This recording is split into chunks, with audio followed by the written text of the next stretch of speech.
Hi there, it's Sharon Brandon, and welcome to my studio. Today I have something fun to share with you using the new Distress watercolor pencils. A lot of people asked in my first video if there was something that you could do with the pencil shavings since they are pigment. So I was trying to think of a really good way to keep them in my studio, and I found something that fit them perfectly. This tin that I'm using right here, you'll see, is one of the Distress archival ink tins. So generally it would fit your mini archival inks, and it has an insert that's inside to hold them, and that comes out. And what I did was for my tin, I took the insert out, and I'll go ahead and explain how I put this all together. So I used full pans. So these are watercolor pans. You can pick them up at any art store. They're usually sold in bulk. And what I did with them is just put a piece of magnet tape on the bottom of each of these pans. So all of my pigment shavings are magneted into my tin. And then I did put them in color order, and I made myself just a little color chart. And all of the colors fit perfectly in this tin. So all three sets, all 36 colors, fit great inside of this tin. So the first thing I'll show you is just how I went ahead and created these tins. And the easiest way that I found to save the pigment for something like this is when you're refilling or creating one of the pans, don't do it inside of your palette. Just do it separately. So what I'll do is just take one of the pencils, and this is the sharpener that I use. This is a brass pencil sharpener. I will go ahead and link that down in the description underneath the video. And it has two holes in it. It has a smaller hole and also a bigger hole. And that's the one that I used to do the shavings. What I did find, it was just easier to do it on a small piece of scrap paper. So I just have this little piece of scrap paper that I folded up. And we'll just go ahead and sharpen the pencil a bit. You might get some of the outside of the pencil in your little pile of shavings. If you do, just go ahead and pick that out before you put it into the pan. But that should be good enough for now, just to show you how it looks. And then what I do is just take the pan, pour the shavings into it, and then you kind of want to just tap them down so they're as flat as possible so you don't have a big mound of shavings in the middle. And the next thing I did was just to make it easier to work with in the future, give each one about 2 or 3 sprays of water, and eventually that will turn into something like this. And these I sprayed, they dried overnight. They're still like a little bit tacky, which is fine for me because I'm going to use these as paints. And you might be thinking, why would I use these instead of using like distress paint or something like that? These still give a really nice watercolor property. So we'll go ahead and do a few, let me bring some water in here. We'll go ahead and just do a few sample things with the items that are in the tin. So one of the things that I did was just to take a stencil, and this is, and then I'm going to use one of my watercolor brushes. And I'll go ahead, and I always start when I'm doing like a rainbow or something, which is what I'm going to do here, and just pick up a little bit of pigment, not too much water, and just paint it through the stencil. So not too much pressure, not too much water. You will get some seepage under the stencil, but I don't really mind that. This I'll probably use,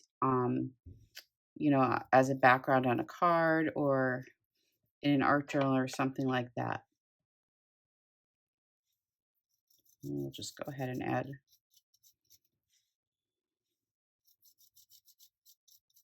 a little purple. And then when you pick it up, it's going to look something like that. So that's one way to go ahead and use those. Another thing that you can do with the pigment that you have in your pan once you make it is just to go ahead and use it to paint like a gradient. So, and you'll see the color comes out still nice and creamy. We'll just add some other colors in here. A little bit more water.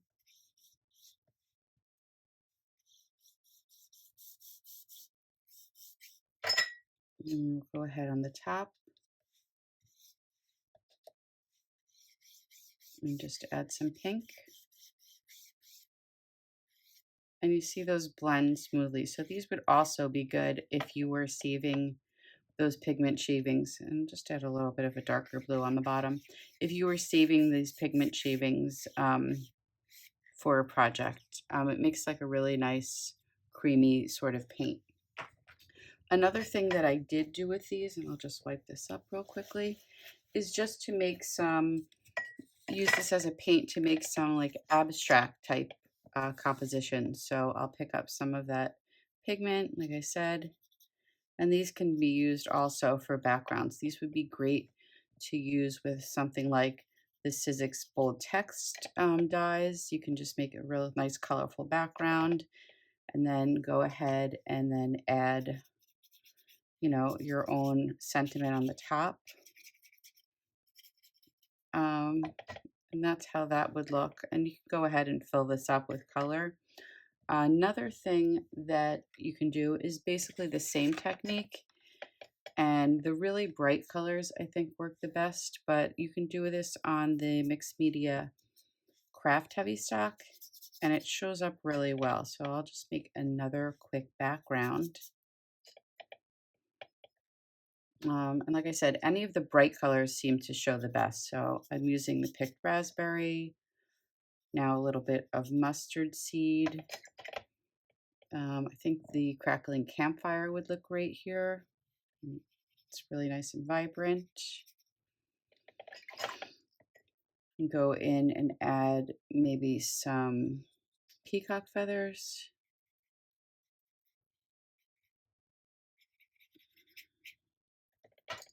And maybe a touch of green, maybe some twisted citron.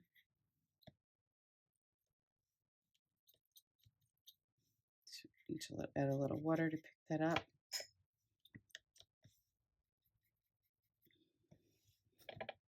And then for this, since we are working on the crafts, let's just add a little bit of white and see how that looks.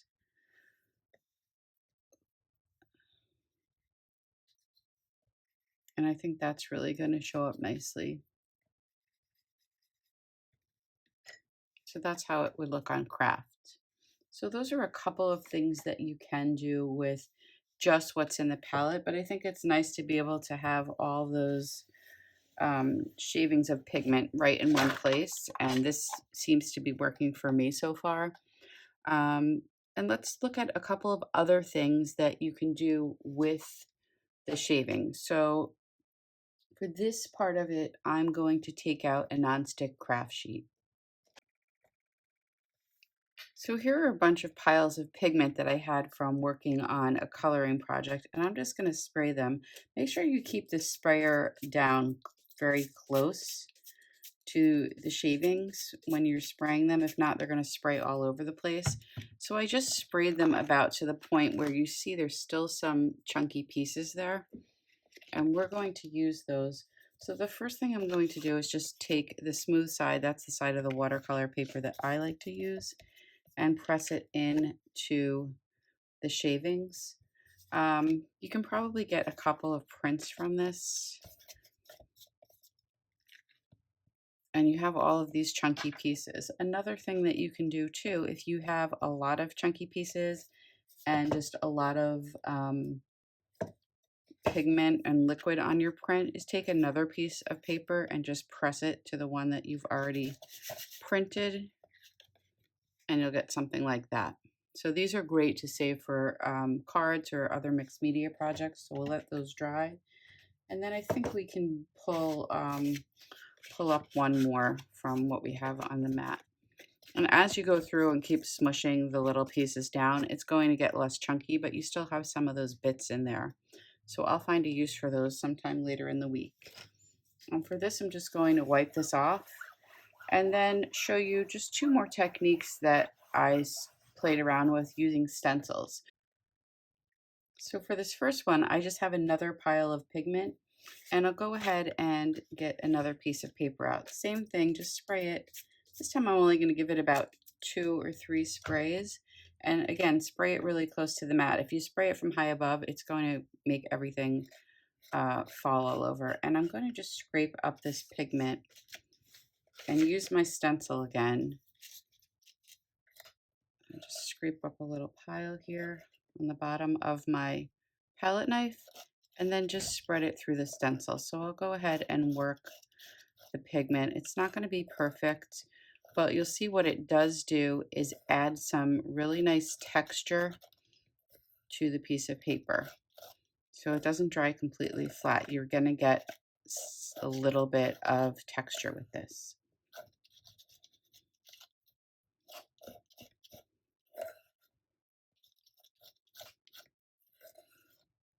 And go ahead and keep adding.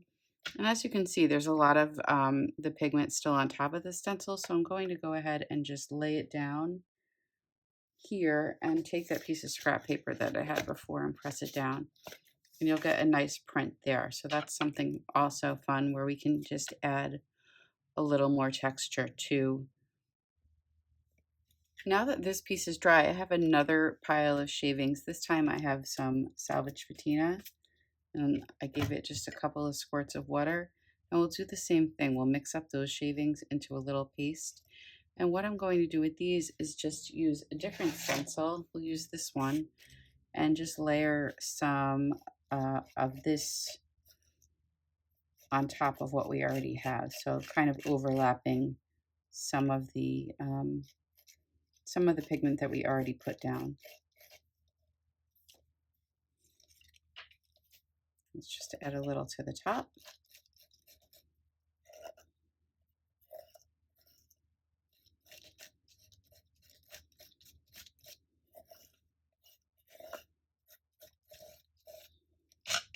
And also the same thing that we did before, just to print some of the excess off, so we're not wasting anything. And again, we'll let this one dry, and we'll come back to this at the end. We're going to let this dry until it's totally dry.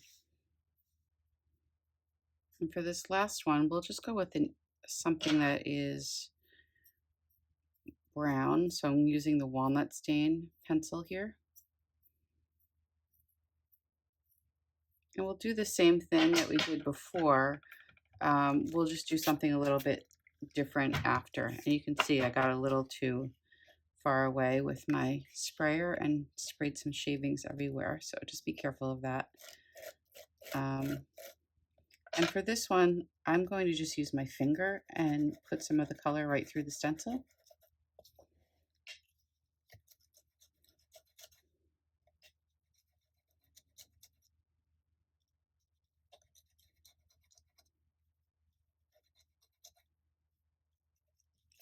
And the only thing about printing with this one, it is numbers. So if you wanted to use any of that to print, you'll want to do it on the back side of the stencil, not on the front. So you can go ahead and do a little print down there, and that's what that will look like. And we're going to do 2 techniques with the pieces that we just made. So we'll also wait for this one to dry.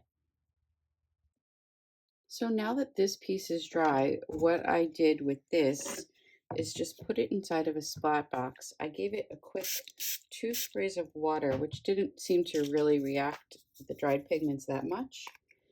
And then I'm going over it with some Distress Spray Stain, and this one is Saltwater Taffy. And I'll go ahead and dry it with my heat tool. And this didn't really seem to re-wet the pigment too much. I'm sure that if you wanted to, I'm just going to spray a little bit with water. You could go in and definitely do that. But it seems to create sort of a resist. So that's another fun technique. You can see that there's a little texture still from the shavings that we put through the stencil. So the next one, and it's the last one, that we're going to look at is just to take the piece of paper that we put some of the walnut stain through the stencil, and that was with the digit stencil, and we're just going to ink blend over that and see how it looks.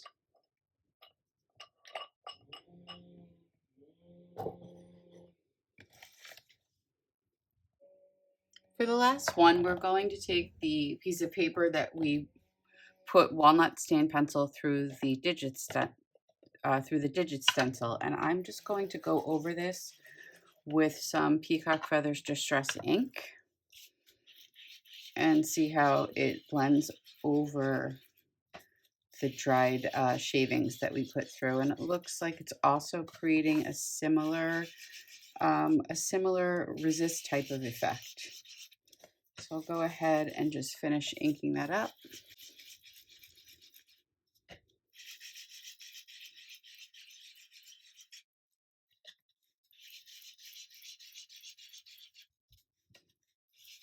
And same thing, I don't think it's really going to react the pigment that we put down unless we smudge it or we add a lot of water over it. I am going to just give this a little spritz of water.